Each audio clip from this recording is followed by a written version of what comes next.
Lord.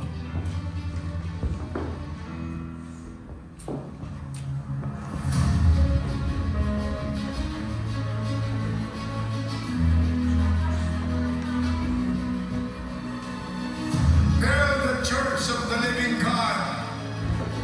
Christ is the answer. Hail every community. Christ is the answer. Hail every town, every barangay, every city, every province, and every nation. Shout, Christ is the answer.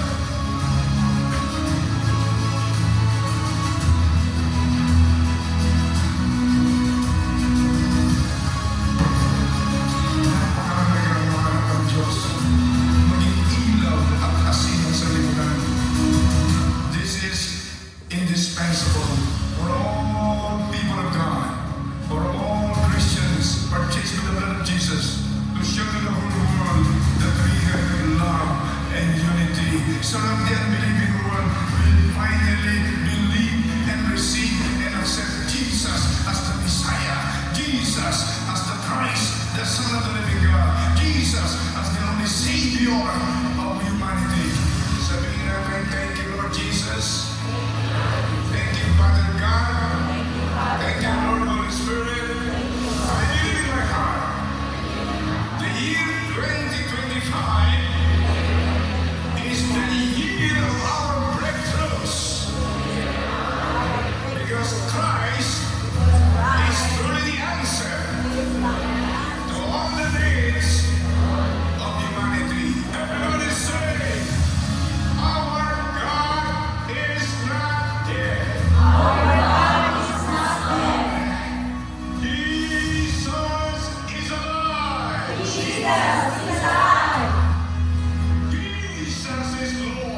Jesus is Lord. Over the Philippines. Jesus is Lord. Over Asia. Jesus is Lord. Over America. Jesus is Lord. Over Australia. Over Africa. Over Canada. Jesus is Lord. Over Antarctica. Jesus is Lord. Over Europe. Jesus Christ, the begotten Son of the living God, is Lord. All the world. Hallelujah, praise the Lord.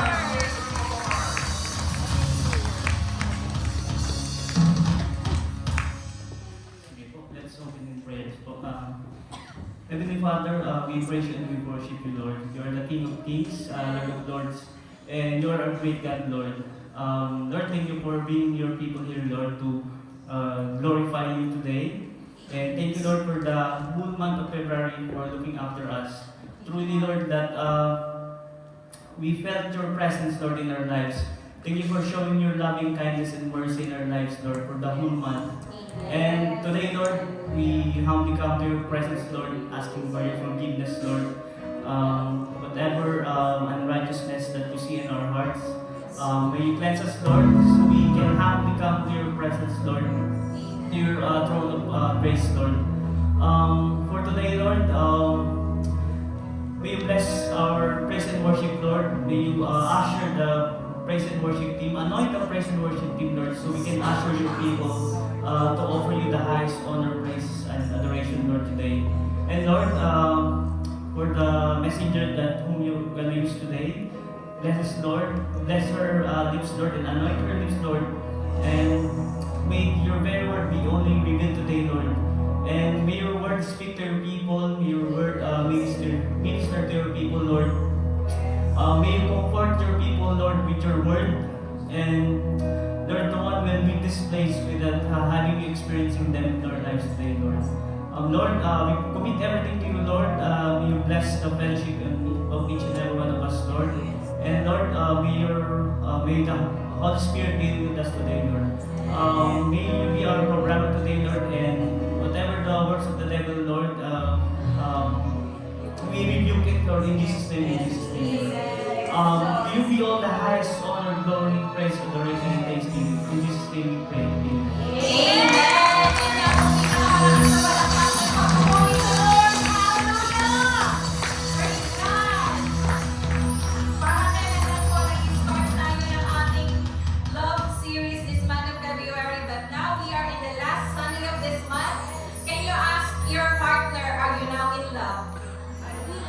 Are you still in love? In love na po ba? Sige po, harapin na po naman sabihin ninyo. Sige po, what is the answer po? Are you in love? Amen. Una po sa Lord. Amen.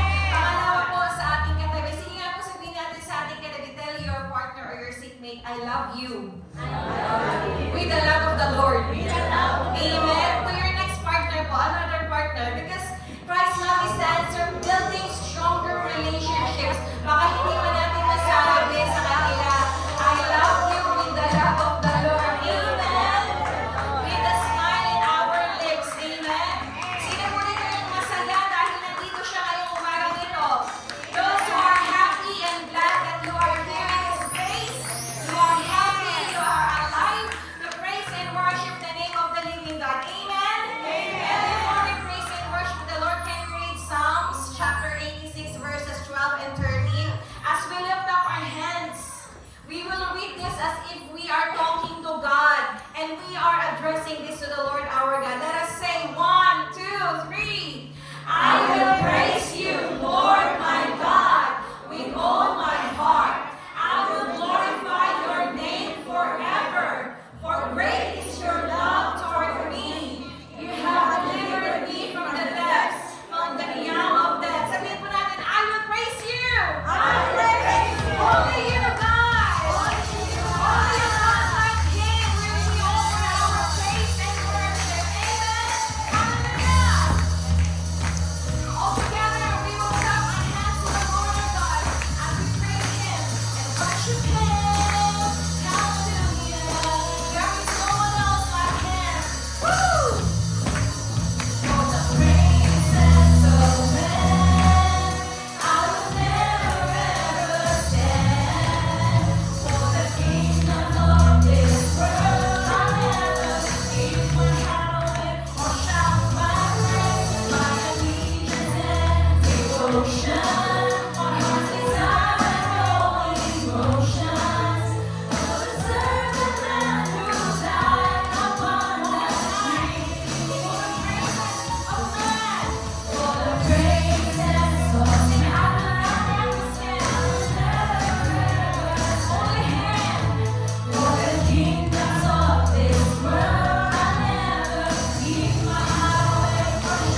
pag-ibig, Panginoon. Wala kang katulad. Thank you, Father, for loving us for who we are and what we do. In spite of everything, Lord, you have loved us with your everlasting love. We bless you, Jesus.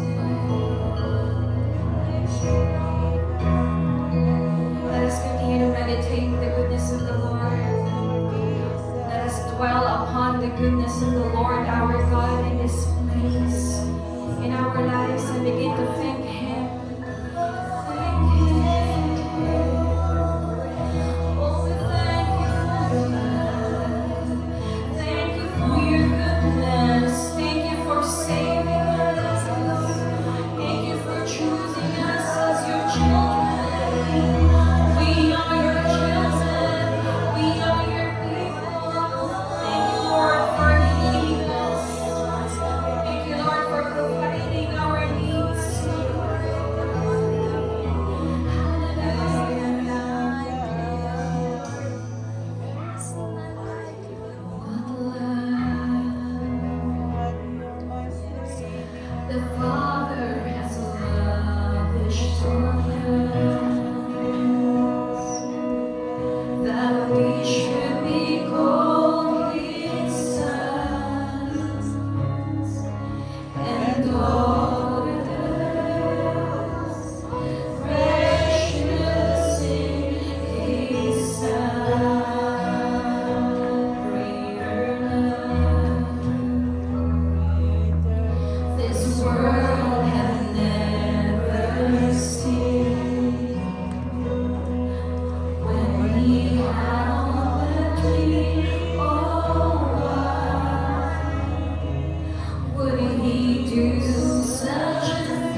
Thank you, Jesus, for your great love upon us, Lord. Thank you, Holy Spirit.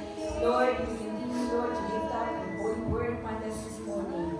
Let there be restoration. Let there be healing. Let there be reconciliation, Father God. Let there be transformation of your holy word upon us this morning, oh God. Lord, we give you the glory, the honor, and praises. In Jesus' name, amen.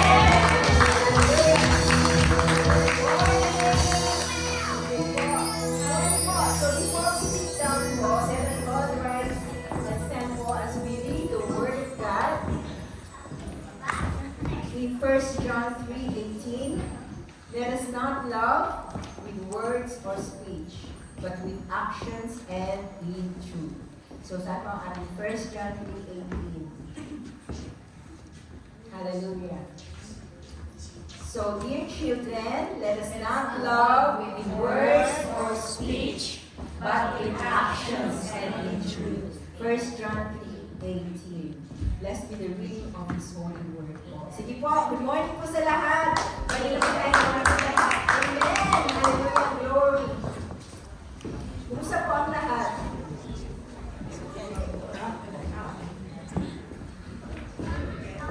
It's the last Sunday of the month for the month of February. Pero po, yung series of topic po is Christ's love is the answer, building stronger relationships. Ang subtopic ko po is love in action. So for the past few Sundays, we've learned about and we heard about God's love, how great the love of God in us. Amen? So now, my summary is let's put love into action. Amen po? Amen. Amen. So church, building stronger relationships. So ano po yung relationship? So relationship is a link, a connection between us, with one another, especially with our God. Amen po? So we believe church, that we were made for relationship. Amen? We are created for relationship. Amen po? So, sige po, umpisahan natin ang ating screen.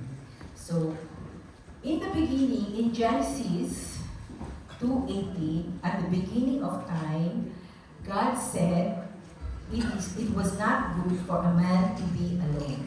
Amen? So that's in Genesis, the book of creation po. And, ang sabi ng Panginoon, God said, it is not good for the man to be alone. I will make a helper suitable for him. Relationship is a gift from God. Amen? Kaya po, may sinasabi tayo, no man is an island. Diba? Walang nag-iisa sa atin. The moment we were born, nandun na yung relationship natin. May ina tayo, may tatay tayo. So, then yung different relationship because we need each other. Amen po? So, we cannot thrive without relationship. That is why relationship is a gift from God. Amen? So, we cannot thrive. Ibig sabihin, we cannot grow, we cannot prosper, we cannot progress, we cannot, hindi tayo uunlad kapag walang relationship. That is why God created us for a relationship. Amen po? Kahit nation to nation, sila, di ba? Kahit country to country, like US and UK, di ba? We have relationship with US because we need each other to thrive. Kailangan natin ng someone to help us, someone for us to flourish.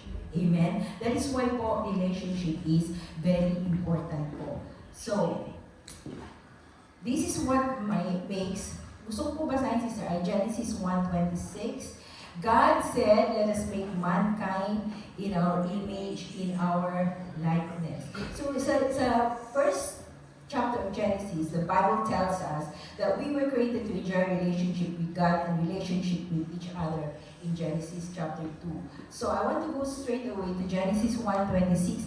God said, let us make mankind in our image, in our likeness. Yung sinabi niyang us dyan, let us, parang may kausap siya, that denotes to Trinity.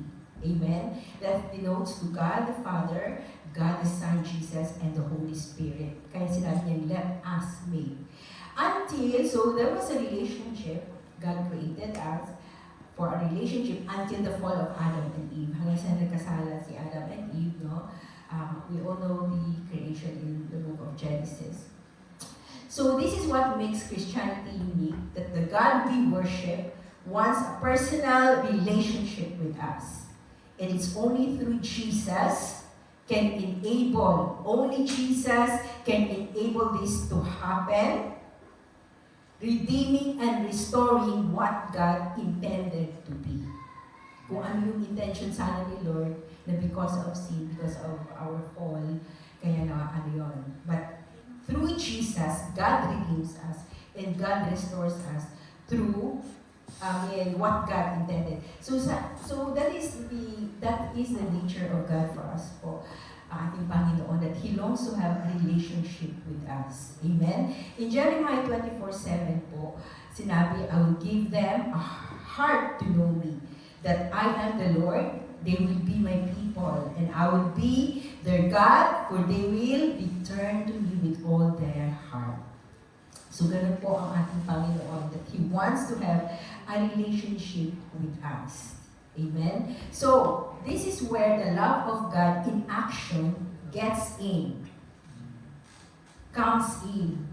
So John 3:16, anong sinabi? This is so familiar to us. For God so loved the world that He gave His only Son, so that whoever believes in Him should not perish but have eternal life. So only through Jesus ibinigay niya. So there was a love in action.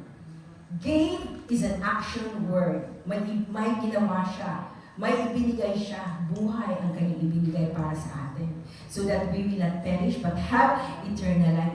Very familiar na sa atin ay John 3:16. Memorize na natin. But you know that the deeper meaning of this is malalim po talaga. So po, God didn't say He loved the world, but He gave His Son. Amen? So there was God's sacrificial offering, His Son Jesus. So Jesus' death on the cross, the sacrifices of Jesus on the cross, was an unfathomable action of God's love for us. Amen? Na unfathomable meaning, walang makakapantay. No one can comprehend. It's so hard to understand. Ganun kalalim ang pagmamahal ng Panginoon sa atin. Na hindi mo maintindihan bakit ganun niya ako pagmamahal. Because He doesn't want us to perish. No, God doesn't want us to go to hell forever, for eternity. Amen? So as Christ followers po tayo mga Kristiyano, usually most of us are, it's so convenient for us to, yung lip service, it's so easy for us to say, I love you, we take care of you. It's so easy for us to say, take care, ganyan. But do we put it into action? Do we put it into action? So, do we know who's here and who's not? Do we follow them up? Are you okay? Saan ka na? Di ba? Hinahanap natin. That's the love of God in us. And that's putting love of God into action. So let's put God's love, our love, into action rather than just saying it. That's love in action. Amen po. So there are several relationships in the Bible, mga love stories po, in the Bible na I've chosen. So, relationships that define God's love. Number one po is si Hosea and Gomer. Hosea in chapter 1, the book of Hosea po is all about, it's a love story of Hosea and Gomer. Na Hosea is a prophet who married a prostitute. So when you say prostitute po, it's a woman with different men. They sleep with different men, hindi lang isang lalaki. So, si Gomer, the name of the woman is Gomer, Hosea and Gomer, a woman of ill repute despite her unfaithfulness and despite her paulit-ulit na unfaithfulness sa kanyang asawa, Hosea relentlessly pursues her and redeems her. Amen? So, nandun yung pagpupursu pa rin ni Hosea. Hinahanap niya si Gomer, nasaan ang aking asawa? Sinusundan niya ng kanyang pagmamahal. pagmamahal. So the book of Hosea is actually, it's an illustration of God's love. It's a demonstration of God's love of God to the northern kingdom part of Israel. Kasi there was a part in Israel and they became unfaithful to God. They worship God. They worship idols. They worship Baal. And God hates idolatry. Amen? Ayaw ni Lord ng idolatry. Actually, but I don't want to focus my topic sa about idolatry po. But that part of in Israel is they worship idols. So God wants to pursue them. He uses Hosea to pursue the people, the Israelites in that part of Israel. So, nandun yung pag-instruct niya kay Hosea na, sige po, sa Hosea 3:1, Sister Ai. Hosea 3:1, sinabi niya kay Hosea, go and love your wife again even though she commits adultery with another lover. So this illustrates the love of God to the Israelites because they turned their back from God and worship idols, idolatry.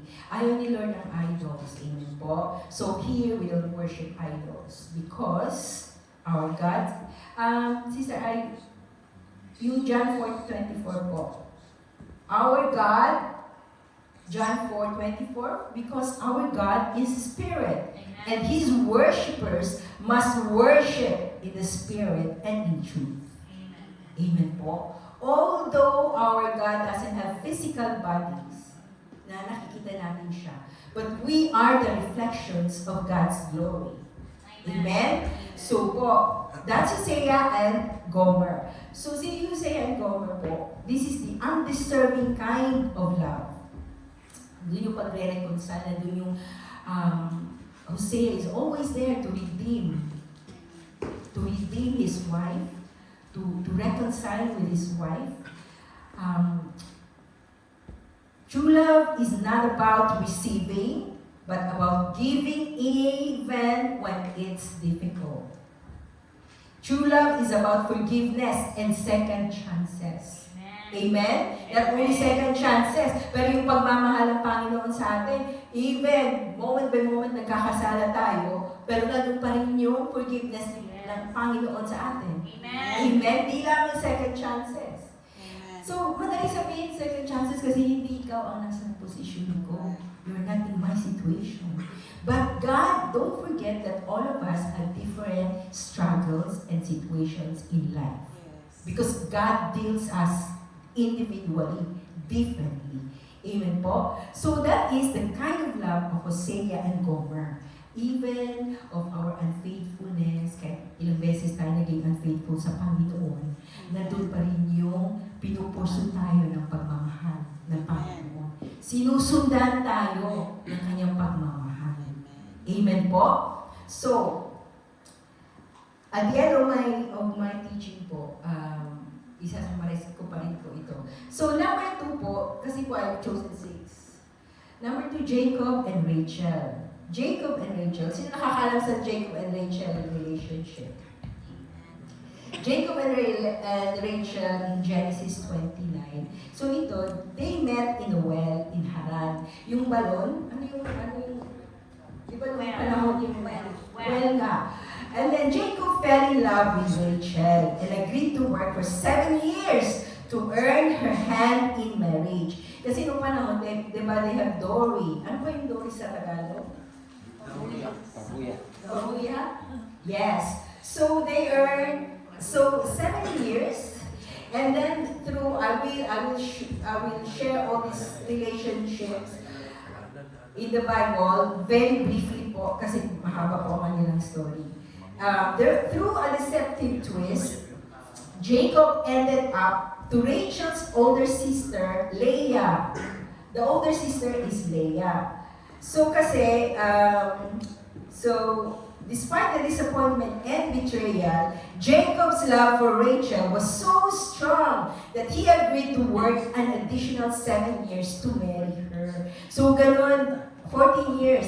So actually, during this time po, 15 shekels of silver lang po ang typical dowry nila. So yung 50 shekels of silver is equivalent to 100 days of work. But Laban and Jacob, si Laban was the father of these sisters. They agreed, they came into agreement na Jacob will work 7 years. Pero kaya nga there was a deception happen. You know, after first 7 years niya, si Leah pala ang ibinigay. Kasi sa kanilang tradition and culture, it should be the older sister who should get married first, not the younger. So parang dineceive siya doon. But you know what? Because of the love of Jacob kay Rachel, this is the kind of love at first sight po. Sige po, gusto ko basahin yung Genesis 29:11, Sister Ai. Sa yung pagkikita nila sa pagtatagpo nila, Genesis 29:11, then Jacob kissed Rachel and began to weep aloud. Umiyak siya. So nung nakita niya kagad si Rachel dun sa balon, no, in love ko ka siya, Lord, ito talaga ang gusto mo pangasawa. Because Rachel, kapag binasa niyo yung Genesis, Rachel was a beautiful woman with sexy figure, ganyan. And nakita sila doon kasi si Rachel was a shepherd. Siya yung dinadala niya yung shepherds na yung mga sheep and goats nila, doon yung pinapainom sa balon. So doon sila nakita ni Jacob. So this is the love at first sight. Amen po. Love at first sight ang kanilang pagtatagpo. So po, there was a divine moment, there was a divine move sa kanilang pagtatagpo na, Lord, ito talaga akin. Ito na, Lord, ang ibinigay mo sa akin. Nandun na yung conviction niya kaagad na si Rachel ang para sa kanya. So po, ang nangyari, there was a total of 14 years po ang kanyang pagtatrabaho for Laban para lang makuha niya ang kamay ni Rachel.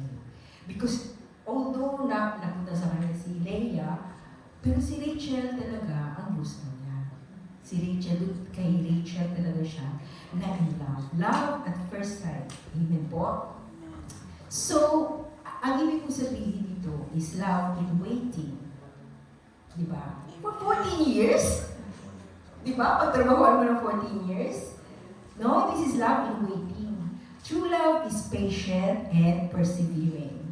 Endurance and perseverance.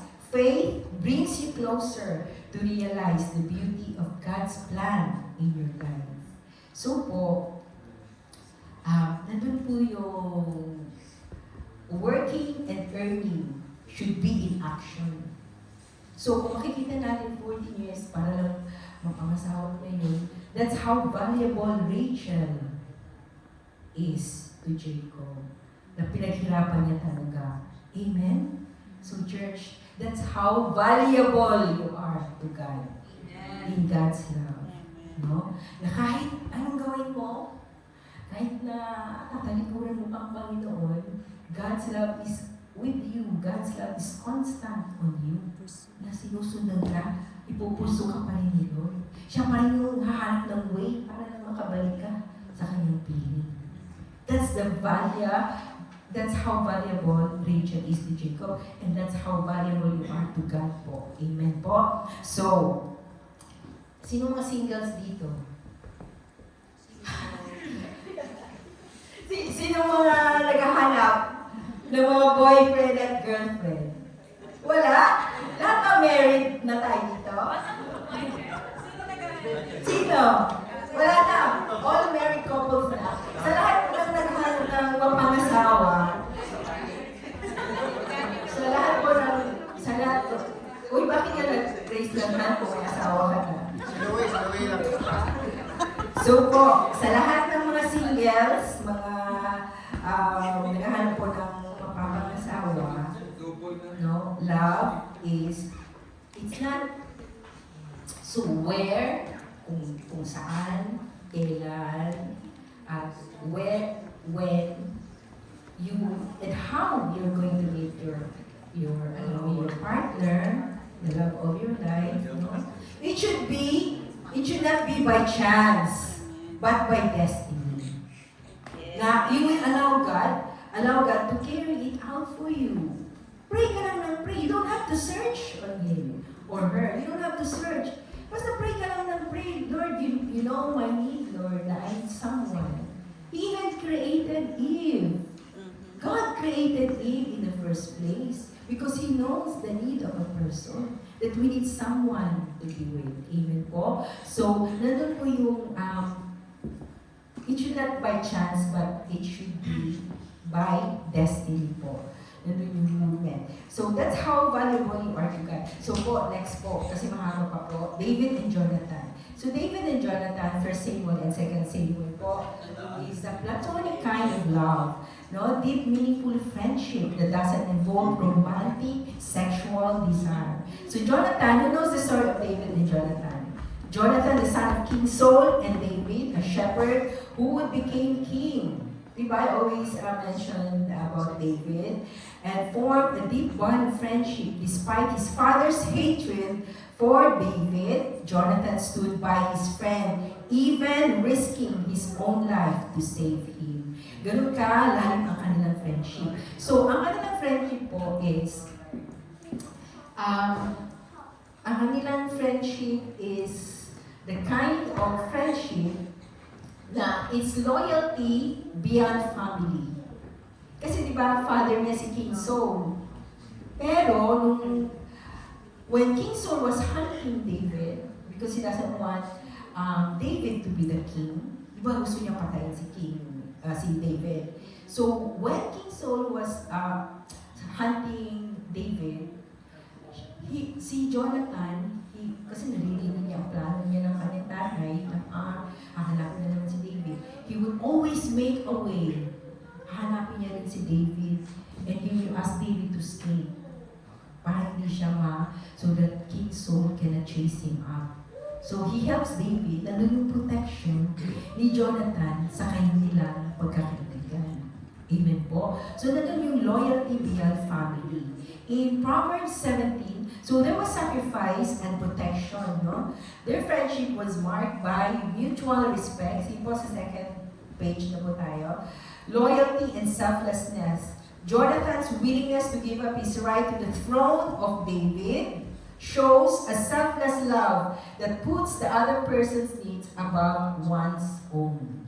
So true love is not limited to romantic relationships. It also exists in friendships. Loyalty, respect, and selfless concern for other person's well-being. In Proverbs 17:17, a friend loves at all times, and a brother is born for a time of adversity.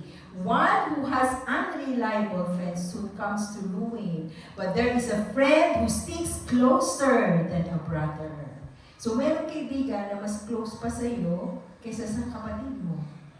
Amen po. Sino po may mga ganyang kaibigan? Ako na ako. So, are you that kind of friend? Are you a loyal friend? Sino may mga best friend dito? Amen? So, that's how. So, yung mga life group ninyo, pakalagaan ninyo yan. Magmahalan kayo sa inyong mga life group, ha? Amen?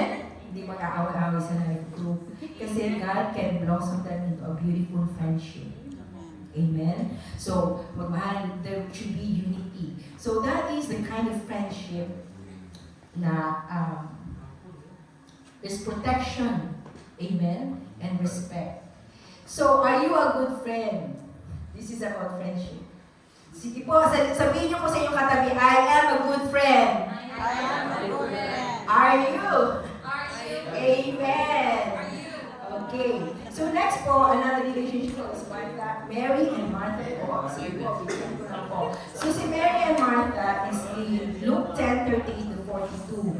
Two sisters welcomed Jesus in their home. Martha was busy in the kitchen while Mary chose to sit at Jesus' feet, listening to Jesus' teachings. So Jesus gently reminds her that Mary has chosen the better part. We easily get caught up in doing things for those we love instead of simply being with them. Amen po? So ito po si Mary and Martha. Mary, nung pumunta na si Jesus sa kanilang bahay, Mary was just at the feet of Jesus. We all know this story, right?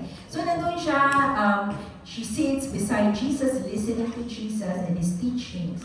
While Martha was in the kitchen, she was busy doing household chores. Siguro pinaglulutuan niya si Jesus, no? Siya lahat ng gumagawa ng sa bahay. And then she was complaining na bakit ako lang ang busy dito? Bakit siya nakaupo lang doon? Diba? Anong sabi ni Jesus? Pabayaan mo si Mary. She has chosen a better one. Yun ang sagot ni Jesus sa kanya. So Jesus told Mary na Mary is doing a better part than you. So po, ang ibig sabihin po dito sa Mary and Martha is this is spending time with Jesus' presence. Minsan, at the beginning of the day, nagiging busy na tayo, nagmamadali tayo sa ating mga trabaho because now work.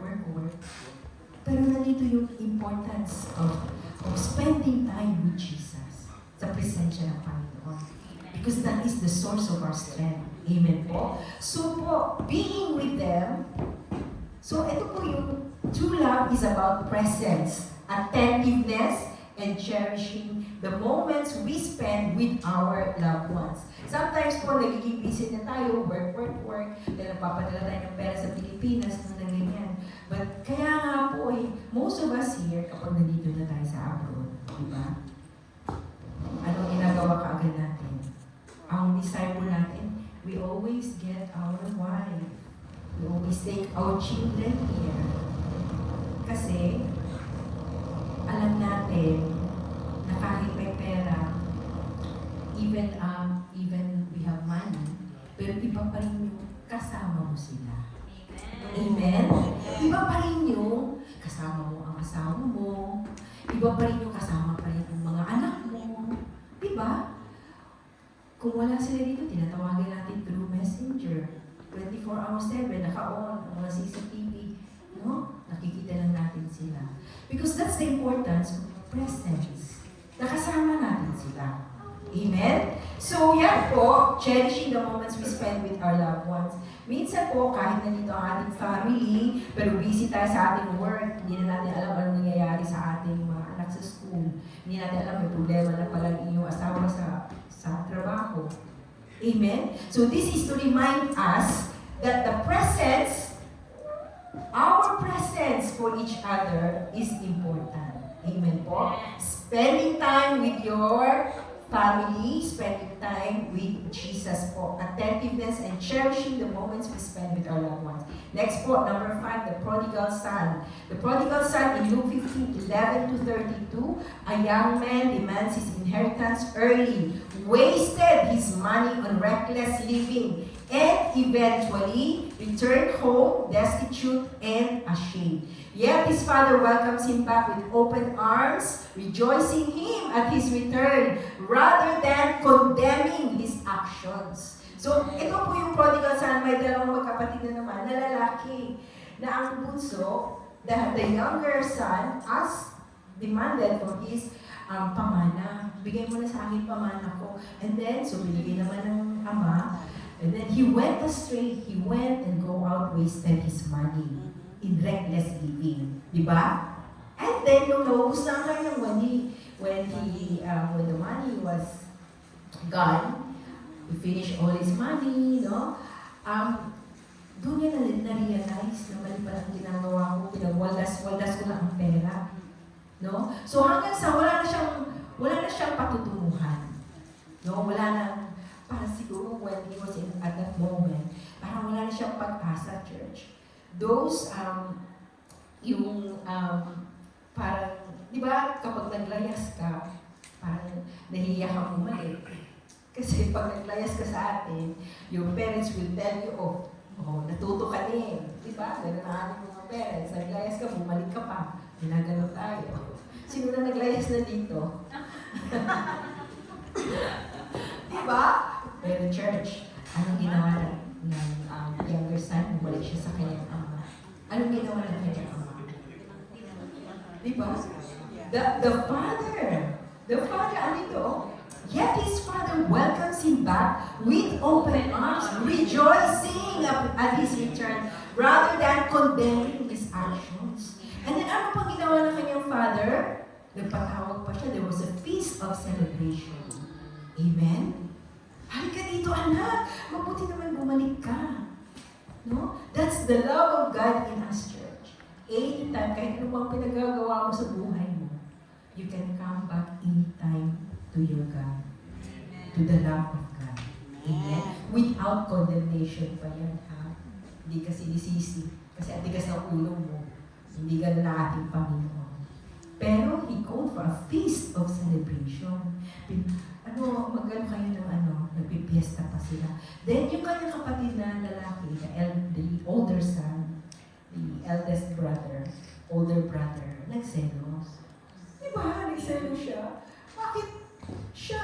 Pinagpagas niya ang pera niya, inubos niya ang pera niya, tapos there's a celebration for him. Ano sabi ng kapatid na lalaki? Ako, I stayed with you, I stayed with my father, but you never gave me any party or any celebration. Bali selos siya. So true love is not about perfection or never making mistakes. Sige po, sa next one na po. And then true love is about grace, forgiveness, and the joy of being welcome home. True love always hopes, always perseveres, and is always ready to forgive. Yung hope ng Panginoon sa atin na nagiging lunas, nagiging kanlungan yung pagmamahal ng Panginoon sa ating mga buhay. Nandun yung love ng Panginoon sa atin na God's love is, there's healing. There's healing in His love na there's no condemnation in Christ Jesus. Pero nandun pa rin yung nire-restore ng Panginoon yung relationship. Amen po, nagkakaroon ng pag-asa ang isang tao from his sinfulness. Amen po. And then, love, sometimes po sinasabi natin na love is not fair or life is not fair. Ikaw na lagi iniintindi. That is to those who doesn't have the love of God. Pero po, kapag na-experience nyo na po, kapag na-receive, nadama nyo na po yung pagmamahal ng Panginoon sa inyong buhay, no? It will be able for you to pass that kind of love, to share that love to others. Love is fair for you. Kasi yung love ng Panginoon sa inyo ay constant na. Nandiyan na lagi sa inyo. God's love is undeniable, unchanging. Amen po? So, those who have not experienced God's love, they are the ones who will hurt you, annoy you, because they themselves are in pain. Diba? Kasi sila nasasaktan, hindi nila na-experience yung pagmamahal ng Panginoon. Pero ikaw na na-experience mo, constant na sa iyo. Kasi yung love ng Panginoon, hindi nagbabago yan. Amen po? So, nandun po yung forgiveness ng Panginoon sa atin. Amen? So, sige po, so Jesus and Peter na po tayo. Number 6, Jesus and Peter, it's in the book of John. So, Peter denied Jesus 3 times before crucifixion. Sige po, sana po tayo. Jesus denied, remember that before crucifixion, Peter denied Jesus 3 times. But after Jesus' resurrection, nandun po yung pagtatanong ni Jesus ulit kay Peter. Diba? Peter, do you love me? 3 times din yun. Amen? So, nasa tayo, wala na tayo, Sister Ay. So, 3 times after Jesus' resurrection, Jesus didn't condemn Peter. Instead, He asked Peter 3 times. No? True love, 3 times is not to condemn Peter, but it signifies restoration of Peter's relationship with Jesus after he denies Him. So even from Peter's failure, even from Peter's denial earlier, Jesus didn't condemn him. But yung 3 times na tinatanong ni Jesus si Peter, Peter, do you love me? Peter, do you love me? Yes, Lord, I love you. it's not to condemn Peter, but it's to reinstore Peter's confidence. Binalik ni Jesus yung confidence niya sa kanilang relationship between Peter and Jesus. Reinstating, it's to reinstate Peter's place, that he remains to be among his disciples. That Peter remains to be one of his disciples. That Peter, disciple pa rin kita. Kahit you have denied me. Yun ang, that signifies.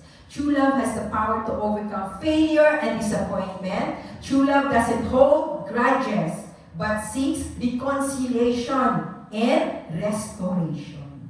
Nandun yung pagre-reconcile. So si Jesus pa makikipag-reconcile sa atin.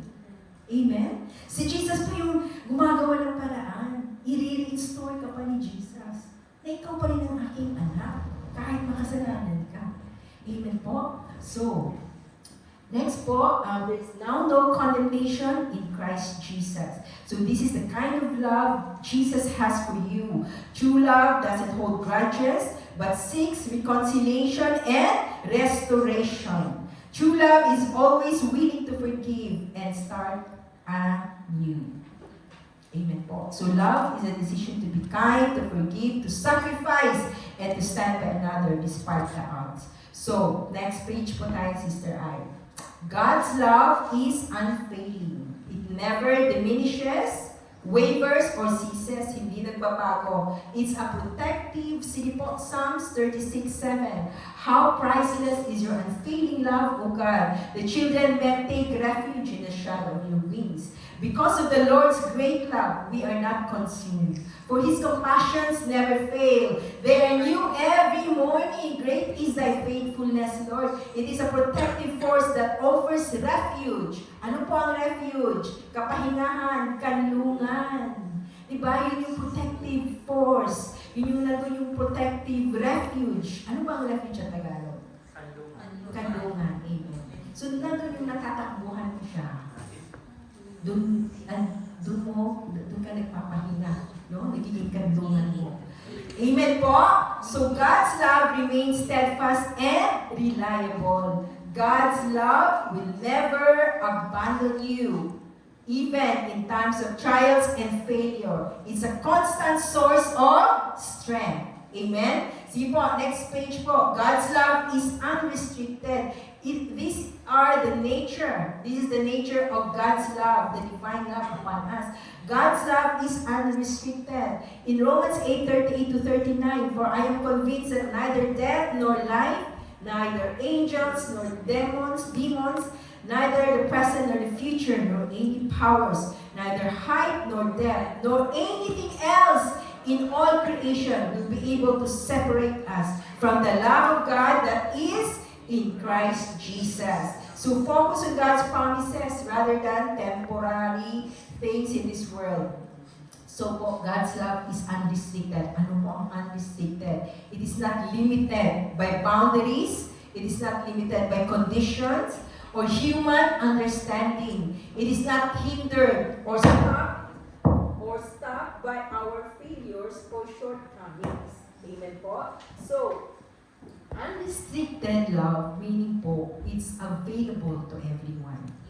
Amen? Available to everyone. Regardless, ano tayo next page? Regardless of your past. Kahit ano ba ang mga history mo sa buhay mo. Regardless of your past. To love others without prejudice or limitation that we even have to love the unlovable. Amen? Without limitation po ang pag-ibig ng Panginoon sa atin. So, sino pong mahirap mahalin dito? Sinabi dito, we even have to love the unlovable. Sino pong mahirap mahalin? Meron po ba mahirap mahalin dito? Wala po. Amen. So, God's love is steadfast. Psalms 136:1, give thanks to the Lord, for He is good. His love endures forever. God's love is permanent. In Isaiah 54:10, though the mountains be shaken and the hills be removed, yet my unfailing love for you will not be shaken, nor my covenant of peace be removed. Amen? So human emotions and circumstances po fluctuates. Diba ating mga emotions, no? Tayo mga tao nagpa-fluctuate. But yung God's love remains constant sa atin. No? Amen? Even when everything around us is unstable, but the love of God remains constant. Ano ang constant sa Tagalog? Hindi nagbabago, hindi naglalako. Amen? So po, kahit, so tayo po, minsan, ngayon, naglalambingan, tapos bukas, nag-aaway. Di ba? Nag-aaway. Bukas naman, naglalambingan, nag-aaway. Ilang days, hindi na nag-uusap. Amen? Because we are just human beings na nagpa-fluctuate tayo because of our emotions. Kaya nga po God's love is enduring. Ganun po yung matatag, ganun po yung lasting love of God sa atin. It will not fade away, hindi naglalaho po. Even when everything around us is unstable. Amen? God's love is productive. So, ito po, 1 John 4, 9 to 10. This is how God loved among us. He sent His one and only Son into the world that we might live through Him. This is love. Not that we loved God, but that He loved us and sent His Son as an atoning sacrifice for our sins. So God's love is productive po. There is salvation and transformation. There is action and results. Amen. So from the moment of your salvation, if you receive Jesus as your personal Lord and Savior po, so nandun yung salvation mo, then it should result, nagiging productive ang totoong pagmamahal ng ating Panginoong Jesus. Amen po. So there would be, through the power of the Holy Spirit upon us, into our hearts, through the Holy Spirit will enable us to live in hope and to love others. So po, this is the productive kind of love that there would be. Love is about action and results. So kapag minahal tayo ng Panginoon, kapag na-receive natin yung pagmamahal ng Panginoon sa atin, it will result. There's always results. Amen po. So the productivity of God's love. So kaya po, kapag during salvation natin, nandito na ang pagmamahal ng Panginoon sa atin, we have accepted Jesus as our Lord and Savior, no? So nandun yung pagbabago. Binabago tayo, transformative power of God's love sa ating mga buhay. Na nagbabago tayo. Amen? We don't stay, we don't keep on sinning. We don't continue sinning. Nandiyan naman yung pagmamahal ni Lord sa akin. Anytime I can go back, the prodigal son can even, no? The prodigal son even went back anytime. God can forgive me. Yes, God can forgive you. But the genuine love of God, kapag nandiyan yan sa buhay mo, you also stop. Ano yung transformative power ng pag-ibig ng Panginoon sa iyong buhay. Na binabago ka na kanyang pagmamahal. Amen? Binabago ka, tinatransform ka na kanyang pagmamahal. That's how powerful God's love is. Amen po?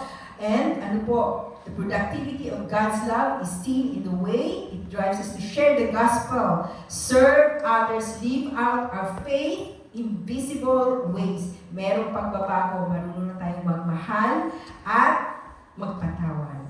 Amen po? So, you know, ayan na po, mabilis lang po, di ba? So, church, tayo po mga human beings, let us not put our relationship into chance. Let us not put our relationships into chance. Ang ibig pong sabihin, you pray for godly people in your life. That God will send godly people who will influence you in your life. Don't put your relationship into chance. Ang ibig ko pong sabihin, huwag kang kung kani-kanino.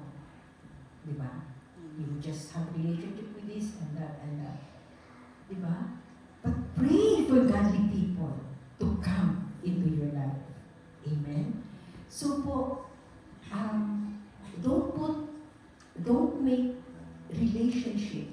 Don't force relationships. No, you cannot force relationships. No? But, don't force. Kasi po, minsan, ang relationship, pinipilit natin. And then, Tayo na din na nagsasuffer. Amen? But don't force your relationship to happen. Pray for it to happen. Pag-pray nyo, every relationship, friendship, di ba? Maraming mga broken relationships. Amen? Kasi po, the quality of relationships you have, different relationships, children, mother, husband, wife, even our employer, mga kaibigan natin, no? We have different relationship po. But then, the quality of your relationship, it determines the quality of your life. Amen? Kung gaano ka valuable ang relationship. Ganun din po natin. We should take care of our relationship with one another. Amen po.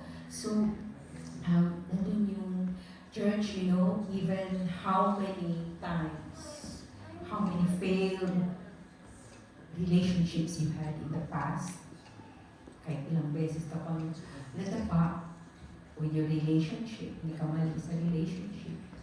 Pero nandun yung chances ni Lord. The power of God is in you. Like Hosea, sinusundan niya ang kanyang asawa. No? So, ganun din po ang Panginoon sa ating mga buhay.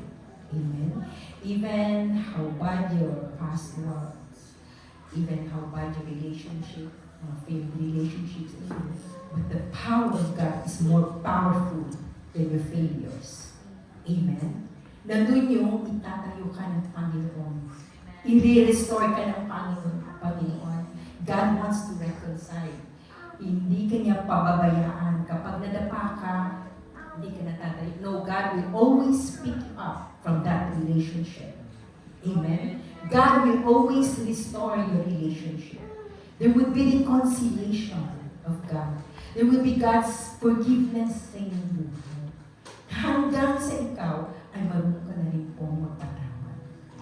Kapag nadapa ka, allow God to pick you up. Huwag magmamatigas.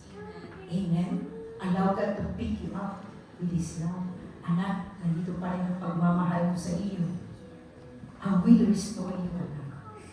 Bumangon ka sa kinadapaan mo. I can still give you beautiful relationships that you could imagine. No? God will, kasi yun po yun, relationship is a gift from God. Kapag na-realize mo na yung pagmamahal ng Panginoon sa iyo, the Lord, kahit pala ganito ako, even how many failures I have done in my life, Lord, ganun ang pagmamahal ng Panginoon sa atin. Diba? Hindi kayo pababayaan dyan. Like Hosea and Gomer, even repeated unfaithfulness.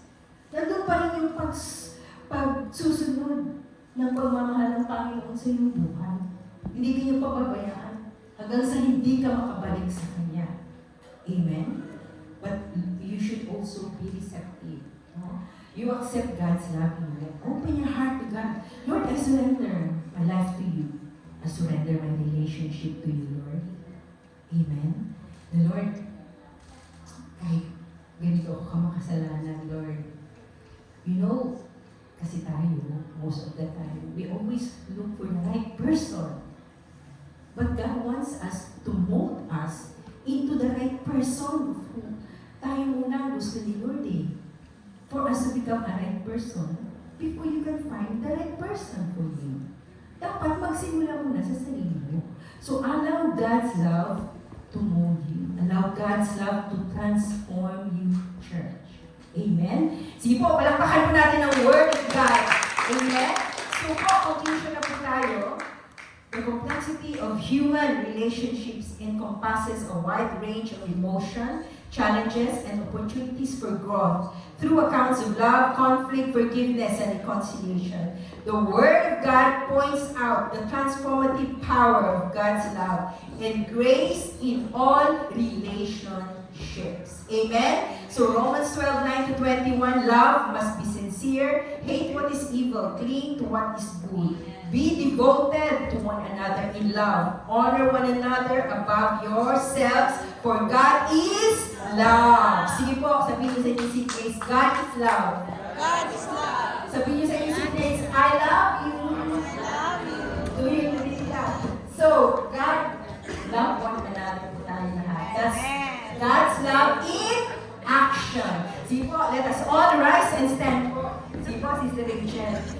church. Now we have learned that's the series of topics about love for us. We have heard about the kind of love, the transformative power of God. Yes. Ano po yung pagmamahal po ng Panginoon sa ating mga buhay na you cannot imagine, you can comprehend, hindi mo maiintindihan. You have to accept it. You have to embrace God's love. If you embrace God's love in your life, the more God will embrace you back into His arms. Amen po? So don't look on the past. Focus on God's love. Amen? In your life. So now po, it is our time to declare our love to God. Declare your love to God. The Lord, mahal na mahal din kita, Lord. Maraming salamat sa iyong pagmamahal sa aking buhay, Lord. And I want to declare that I also love you, Lord. So that, Lord, your love will be upon me constantly, Lord. Unchanging, undying love will be upon me. Hallelujah. Sige po, Rachel. Let us sing to the Lord Thank you, Jesus, to our Father, as we lift up our hands. Father, we declare that we love you. We declare our everlasting love for you. Sing with us, church. Father, we declare that we love you. Open your hearts and your spirit to Jesus. Everlasting love. Embrace God's love in your life, church. Delighted. Thank you, Jesus. Thank you, Lord. Pour out your love. Pour out your love.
Lord, we lift up to you this congregation, O God.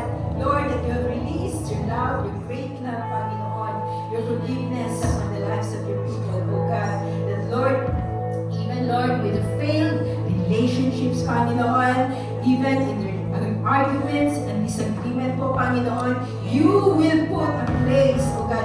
You will replace it with, Lord, you will replace it with agreement, Panginoon, with unity, Panginoon, like-mindedness be upon the lives of your people po, Panginoon. The Lord, there will be unity and peace po, Panginoon. Lord, your great love, Panginoon, will work out to transform the lives, the heart, the spirit of your people, oh God. That, Lord, there will be healing, Lord God. Heal them, Lord.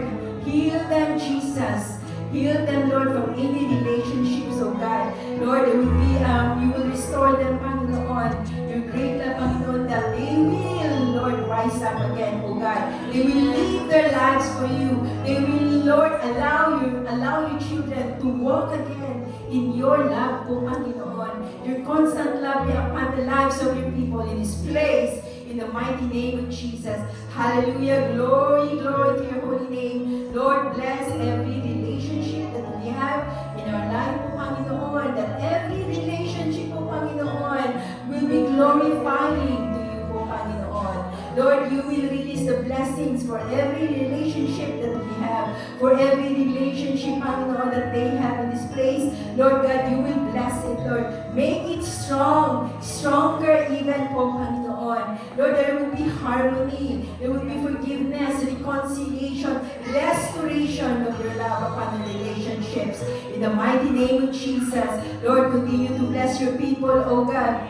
Bless every family in this church po, Panginoon, husband and wife, children, relationship, oh God.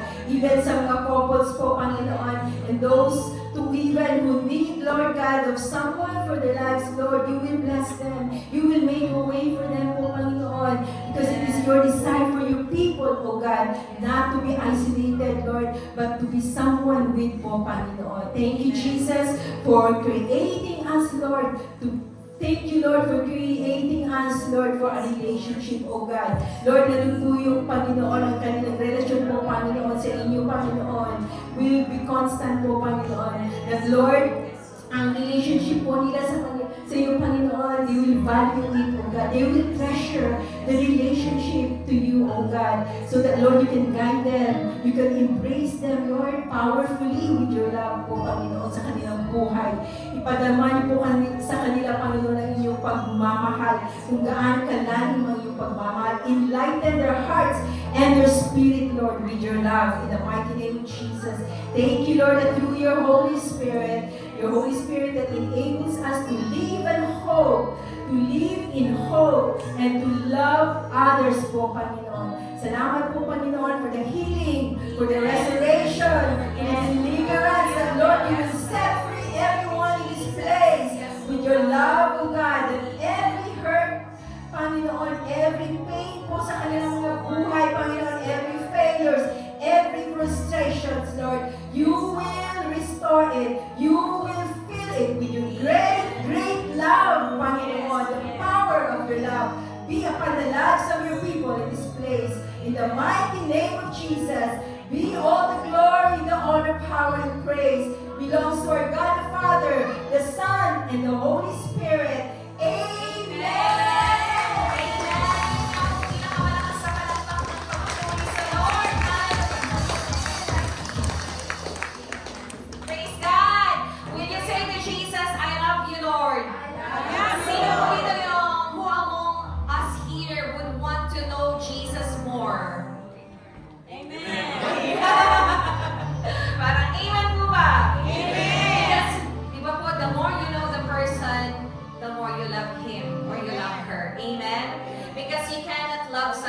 Whom you do not know.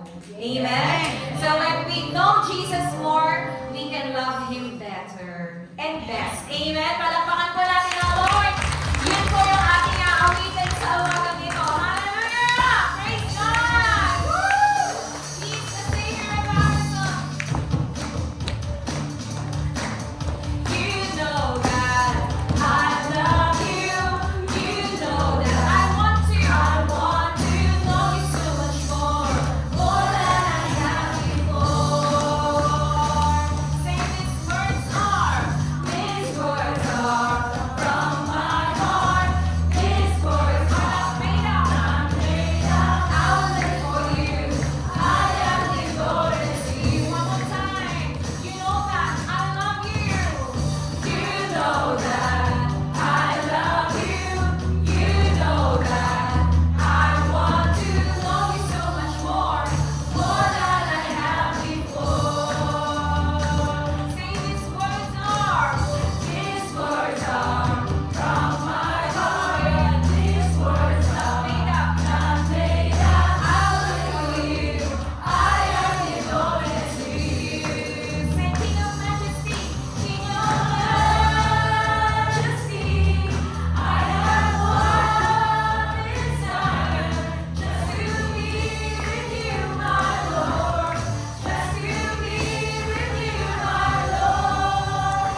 the voices of all the fathers.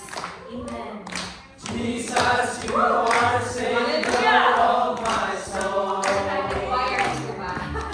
And forever and ever I give my praises to And you. all the mothers naman po, and future mothers. Jesus! Jesus, you are the Savior of my soul.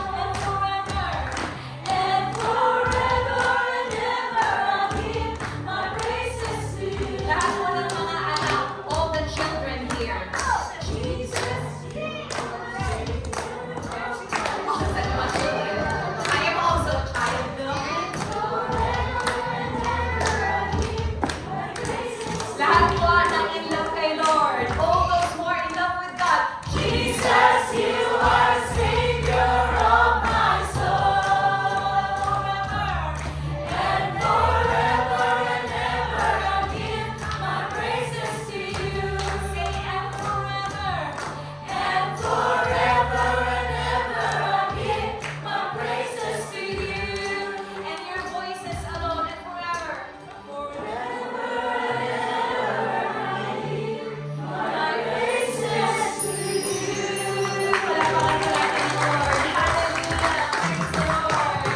We may all be seated po in God's presence. Hallelujah. Thank you, Lord.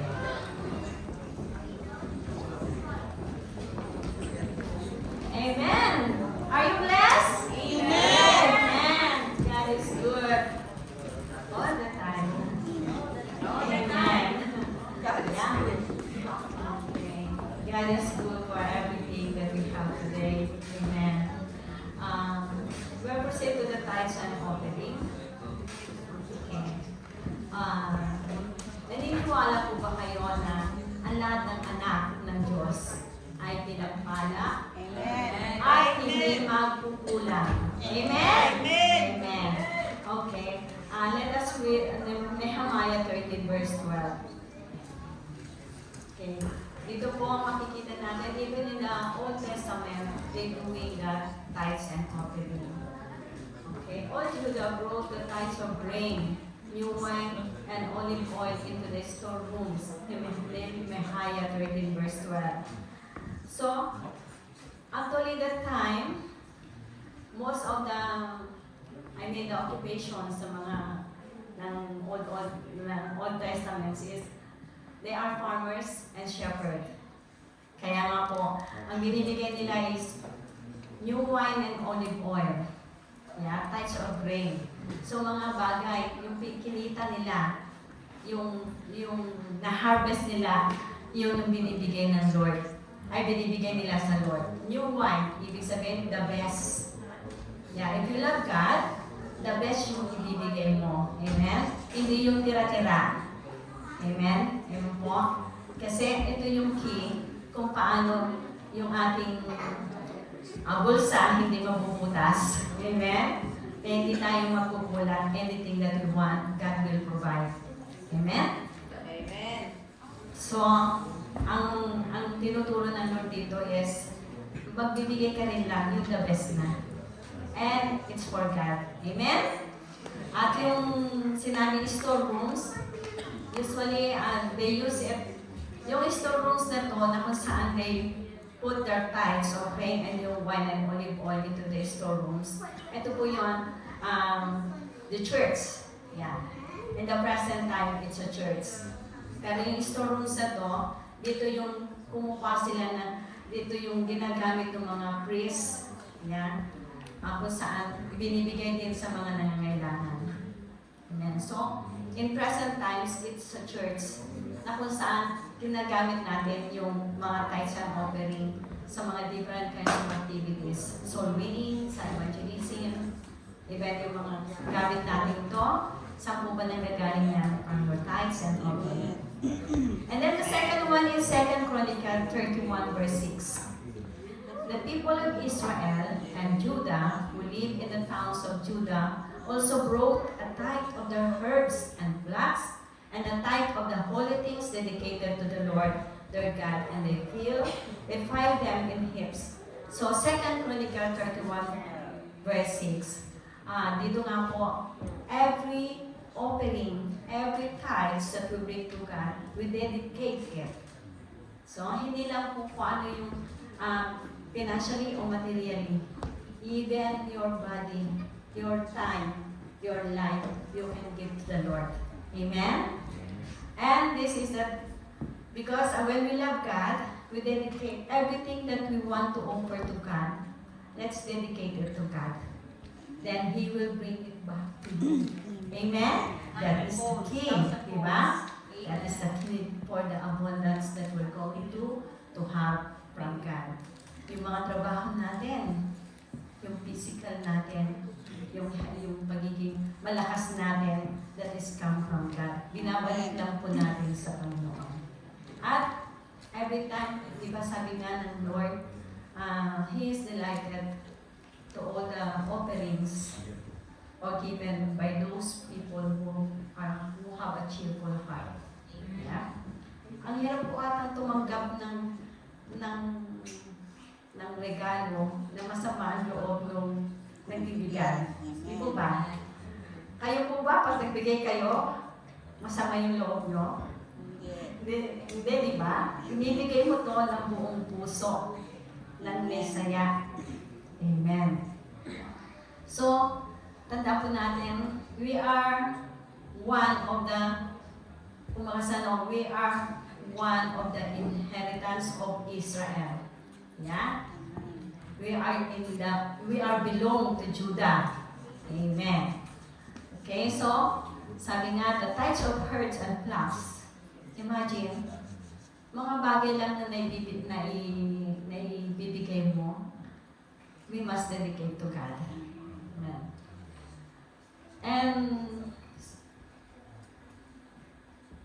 And in Malachi 3, kaya nga po may utos ang Lord sa Malachi 3, He always remind us, bring the whole tithe into the storehouse, that there may be food in my house.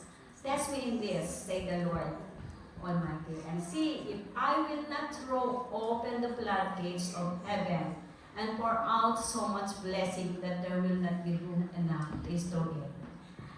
You want to feel that? You want to experience that, my dear brothers and sisters?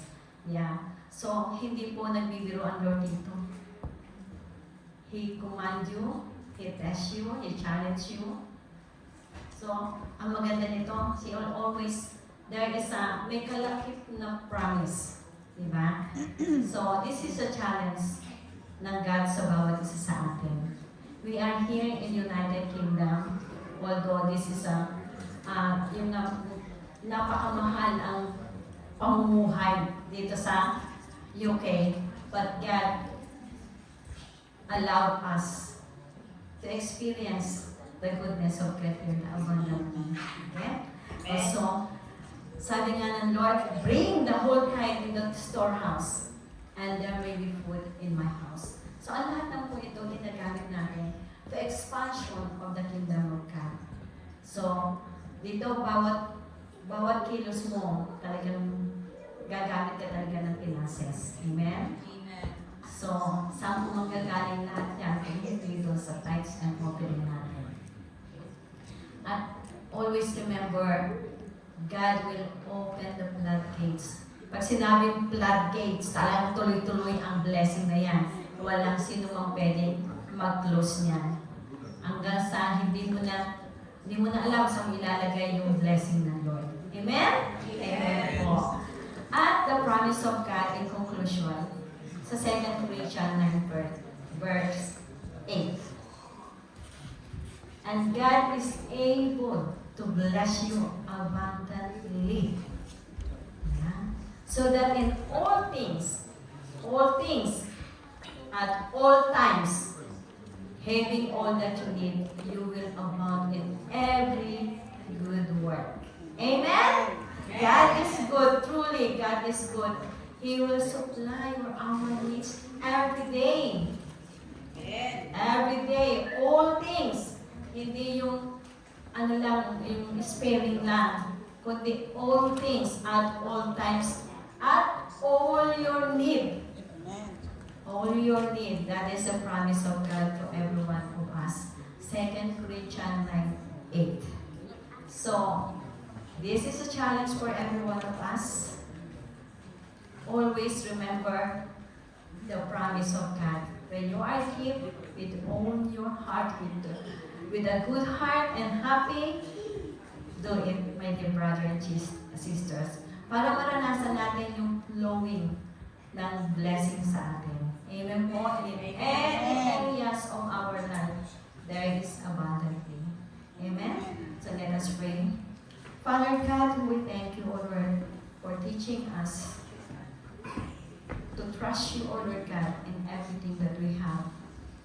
And every one of us, Lord, we offer, we commit to you all our tithes and offering. May you bless it abundantly, Father God. And we know, Lord, you are faithful to every one of us. And bless all our brothers and sisters who always give their tithes and offering faithfully, O Lord God. More blessing upon their lives, O God. Ganon din po ang mga kapatid namin na hindi pa makapagbigay, Father God. We know, O Lord God, in due time, you will bless them also, Lord, that they will happy to give, to return what you have given to them. Those who are not, those who are looking for a job or the healing that they need, Lord, we always declare and claim it and receive it by the name of Jesus. Amen, Lord. Thank you, Lord. Bless this one, the tithes and offering that you will use for the expansion of your kingdom, to reach out those people, oh God, who need your salvation. We thank you, Lord, that they will, the one who will handle the finances, Lord, make it multiply and fruitful, oh Lord God, that only use for the glory of your kingdom, oh God. We thank you and we bless you in the mighty name of Jesus. We pray all these things. Amen and amen.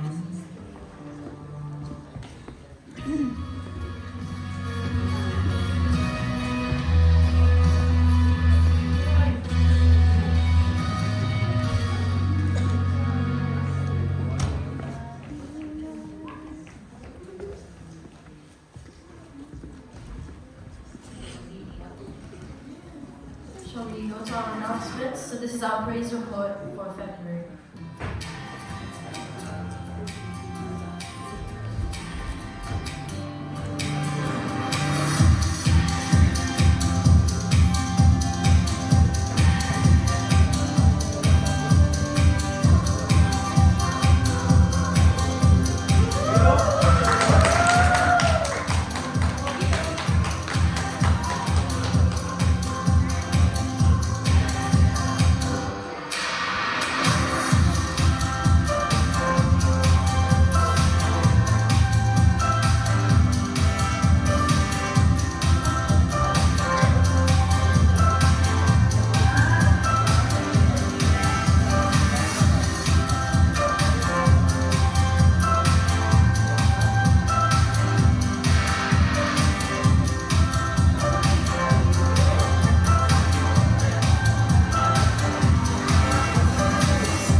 Glory to God. Can we invite the two re-EGR delegates in forward?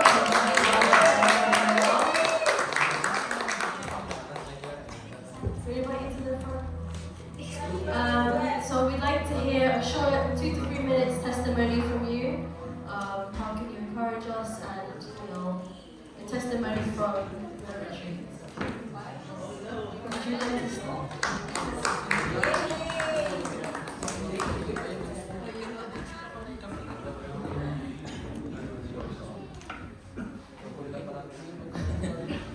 I really don't know what to say po.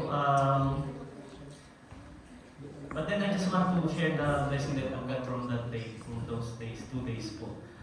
Just to share po, during the first EGR, we were teasing each other po that it's either kumakain kami or umiiyak nung kung sa EGR. But this time it's different. It's kumakain pa rin, umiiyak, but then may nakasmile na kami, may feeling of gladness because with all those learning from there and all those natutunan namin, yung mga na-receive namin from that training. I think it's really true that even though you're not really capable, because we're all humans, we don't have the ability yet, but or as long as you have the willingness, God will really equip you po. So I encourage every one of you po to commit ourselves. I think Nanay Mildred is really true when she told me once that you don't have to be really, really good. You don't need to get those abilities. Hindi ko alam kayo magaling, basta doon na yung willingness mo and God will really be with you. The Holy Spirit will be with you to go out and do the Great Commission po. So, for me myself, I don't know po kasi alam ko mahina ako magsalita or hindi ako, I always stutter and mababa yung self-confidence ko. But then, I can say na I can do it because God is with me and Holy Spirit will always be with me. So, God bless us. Amen. Magandang tanghali po ulit sa ako'y manapagsalaan sa ating buhay na Lord. Ano po, gusto ko lang i-testify ano po yung goodness and faithfulness ng Lord. And magandang may topic natin po. So, kaya dapat tayo nag-aalab, sabi nga nila. Kaya yung paglabas nga ng mga kapatid nila, sabi nila, sunog ka na, sabi na kasi nga, nag-aapoy. Kaya dapat ganoon tayo, di ba? We are not on fear, but we are on fire. We come to serving our Lord Jesus Christ. Ano po? Kaya ako po ay talagang nagpapasalamat sa Lord. Ano po? Kasi nga, talagang ang gusto ng Lord is we are completely restored, revived, and delivered. Amen. Especially pag tayo po ay gagamitin ng Lord. Ano po? Na not us, ano po, but by the Holy Spirit. Sabi nga nila, sabi, not by might, not by the power, but the Holy Spirit, says the Lord. Ano po? Kaya if we are willing and available. Ano po?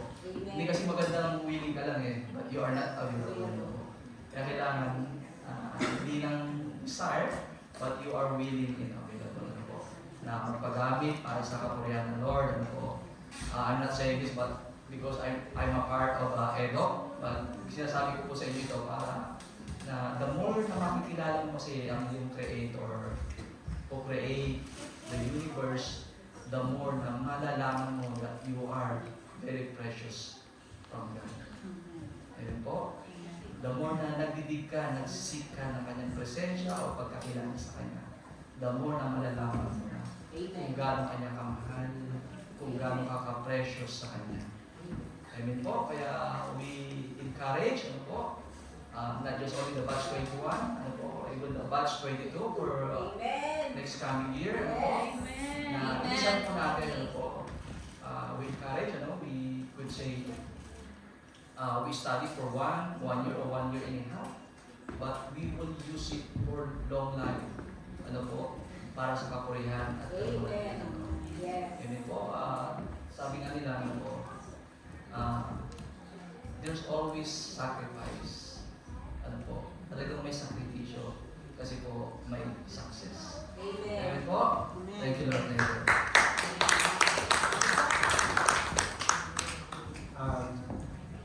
Before we pray for them, ang masasabi ko lang sa inyo ay God can use even the dumb to fight. So, it is a willingness to do the will of God. Tayo gagawin. Shall we pray for them? Shall we raise our hands? Yes. Father in heaven, Lord, we thank you, O God, for Brother Paulo, O God, and Brother Ruel, O God, for committed their lives, O God. We thank you, Father, O God, for their faithfulness, Lord. Thank you, Lord, for their obedience unto you, O God. Yes. May you grant them, O God, the desires of their heart, O God, to serve you. Lord, samahan mo po sila, O God, na Lord, na sila ay magtatapos, O God. They will finish well, O God. Hindi lang sila nag-umpisa well, O God, and good, but they will finish, O God, in their journey, O God, in this and His work, O Lord Jesus, O God, na magtatapos sila, O God, na magiging successful sila, O Lord, na magiging gagamitin mo sila, Panginoon. Lord, we thank you for your life. And Lord, we declare blessings upon blessings, O God. We declare wisdom, O God, upon them, O Lord Jesus, O God. In Jesus' name we pray. Amen. Lord, we go for glorious meeting. Shall we resume to our normal announcements? So every Sunday we've got prayer meeting, 10:30 to 11:30 a.m. And of course we have our Sunday worship and healing service every Sunday 11:30 to 1:30. And we have our Guildford Church life groups. We've got Guildford Men, Guildford Women's and Adults, Camberley, Weybridge and Andover. So please approach your life group leaders to join a life group. And we've also got evangelism every 4th Saturday of the month, 1 to 3 p.m. And we also have joint life group every 4th Saturday of the month, 3 to 5 p.m. as well. And of course we have our JL UK midweek service every Tuesday, 8 to 10 p.m. led by Mr. Boyd. And we have dawn lunch with JL South London every Saturday, 5 to 6 a.m. And we have our prayer request box, so please drop your prayer requests in the box or message your life group leaders. And we have our Encounter God Retreat Batch 21, which is the 24th to the 25th of April. So this is our next batch, and these are our delegates.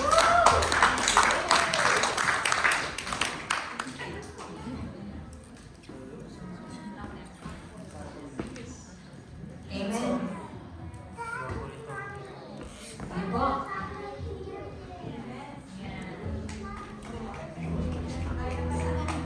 Amen. Hallelujah. Let us all rise and stand po.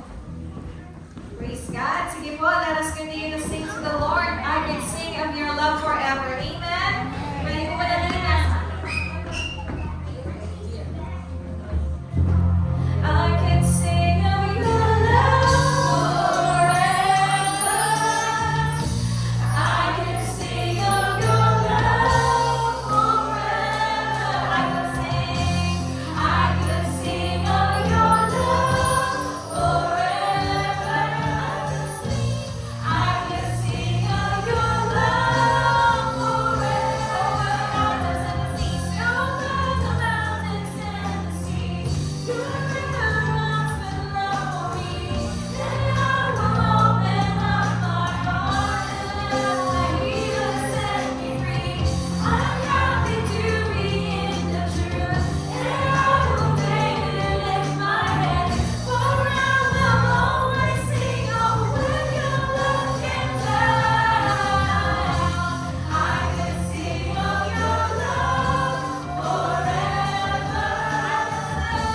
I can sing of your love forever. I can sing of your love forever. I can sing of your love forever. I can sing of your love forever. I can sing of your love forever. Let us give our best and offering and praise to the Lord. Hallelujah. We will sing of His great love forever and ever. Amen. Praise God, praise God. Sige po, tayo kayo magtapos sa panalangin. Father God in heaven, tuloy po kaming nagpupuri at nagpapasalamat sa iyong mayamang biyaya at habag na patuloy naming nararanasan sa aming mga buhay. Hindi man po kami karapat-dapat sa iyong mayamang biyaya at habag, but patuloy mong pinaparanas who you are once again upon our life. That you are the God who never changes. For you are the God of Abraham, the God of Isaac, the God of Jacob, the God of Israel, the God of all the universe. Thank you for your servant that you used this morning, who who is the vessel of truth, Yes, the vessel of love, the vessel of your goodness, the vessel of your faithfulness. Lord, this is what we desire.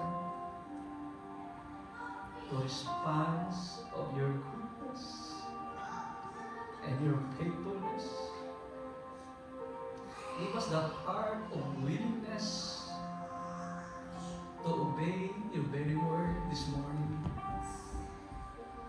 That we will not leave this place an empty-handed, but full of your instruction, full of your kindness, full of your deliverance.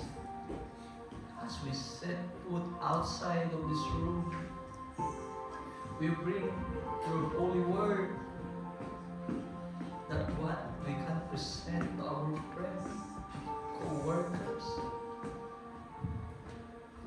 that they may know you upon our life, that through our life we can transform not just only the community, but this place and this nation.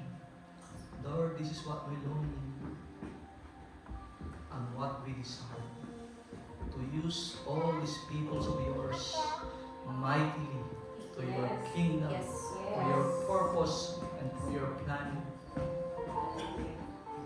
And Lord, we cannot do these things, but we can do it for your glory and for the power of your Holy Spirit who live in us, who dwell in us, who will use us mightily. But Father God, we thank you for that once again you give us the desire to respond for your goodness and your faithfulness in this morning.